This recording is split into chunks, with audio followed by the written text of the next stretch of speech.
The Leafs and Panthers tied 2-2 as the series ships back to Toronto for game number 5. Hey everyone, welcome to Inside the Leafs. Rob Wong, joined alongside by Toronto Sun Maple Leafs writers Terry Koshan and Lance Hornby.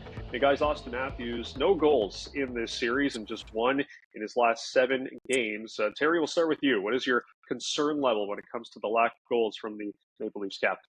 Well, whether the concern level, I mean, obviously it's got to be high if you're in the Leafs room. He hasn't scored. They know more than we do, so we can only assume right now that he's playing through something. And when you missed the morning skate yesterday after having a full day off on Saturday, then there's got to be an issue here. I think that's pretty obvious. The interesting push against that argument, though, for me, is that an injury is hampering him, is that he's getting opportunities and he's not hitting the net. It's kind of crazy that he still, leads the National League now in missing the nets in the playoffs. And of course, you can only miss the net if you have the puck on your stick in good spots. And we saw it last night on a power play. I mean, he winds up from the slot, which in the past has been his bread and butter, and the shot sails wide. And that just can't happen. It's a 1-goal game at that point. He scores there. That's a big difference. And now you go on and get shut out. So. It's followed a trend with him, right? 3 goals in 20 games now or whatever it is in the playoffs. But I think what matters most, obviously, is that he hasn't put the puck in the net recently here. And I don't know how they come off it, how he comes off it Wednesday night. Again, near the league lead in shots on goal as well. So they are there. They're just not falling for him. The one thing, too, is really quickly before he glances, I don't think he's, the 5-on-5 opportunities, we're going to get into this. I know he's not getting those grade A chances. And so when you're not, then that, puts a greater microscope on what you have to do in the power play. And like I said, the chance he misses last night is unacceptable. Well, I think it's a combination of many things. I think he's squeezing his stick, obviously, and many people have, there's enough evidence now to wonder why he can't be a little bit better on the big stage, especially, he's got the supporting cast. They've all bought into what Craig Berube's been teaching all year. They know they have a very good power play, and yet the big moments come, and he just doesn't, he just doesn't seem to respond. And part of it is, I think, image-wise, is that he's the new captain, and yet you don't really get to feel that he's that he's a rah guy in the room. I mean, he's obviously they're going to try and anyone would try and follow somebody by example.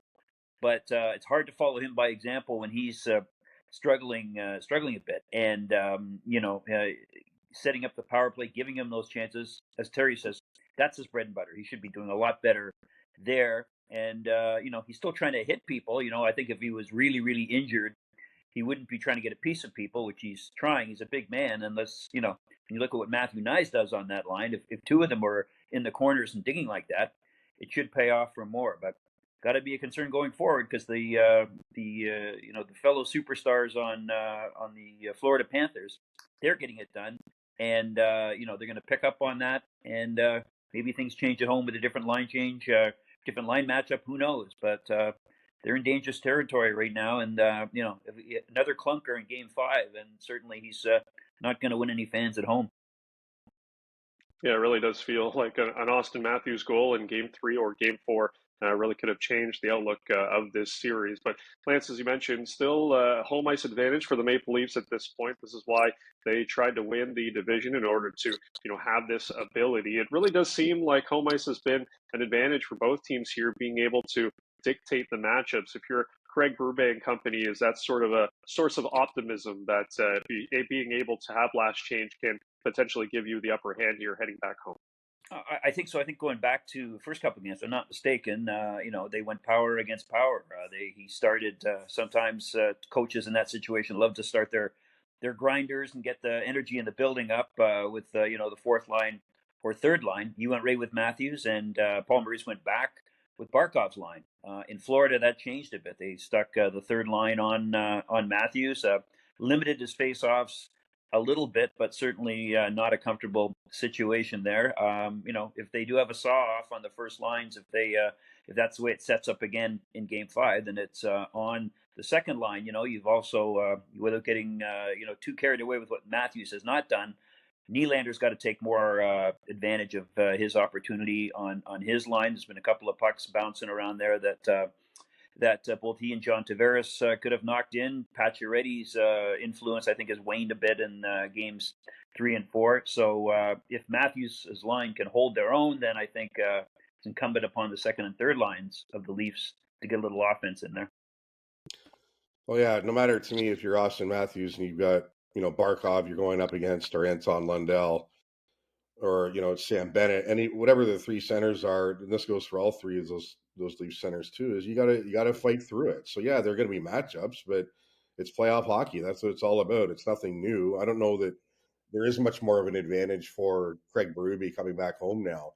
There won't be if Sergei Bobrovsky continues to be as good as he can be, which he was in game 4. So you can, play the matchup game all you want, but at the end, if you're not beating the Panthers goalie like you want to, it's not really going to matter. Again, it's these two coaches don't mind a chess match if they have to wade into that territory. You're going to get, whether Matthews gets Barkov again on purpose, we'll have to see. But the fact of the matter is you still got to produce at the other end. And, that might not happen against Barkov, might not happen against Lundell. You have to fight through all of this and just make it drop. And if you're hurt, whatever. But that goes for John Tavares as well. And I guess, if the Scott Laughton line and whatever's happening there, and, if they can add anything like that, although I don't know how optimistic I'd be in that regard as far as offense goes. But it's going to be a tough slog either way. We know there's 2 games left, and somehow they have to get through whatever the matchups might be. Starting again on Wednesday and at home. Well, quick follow that they had their chances to be up 3-0 in the series. They've had the puck on the stick of their second best forwards, if you will, in both Nylander and Matthew Knies with breakaways and a chance to even up, and haven't done it. So that's without getting too carried away about the matchups. I mean, they just gotta make more of their grade A chances. Yeah, you're gonna, like I said, matchups are gonna happen. So, if you're Auston Matthews, pulling in the money or figure it out, that's all there is to it. Yep.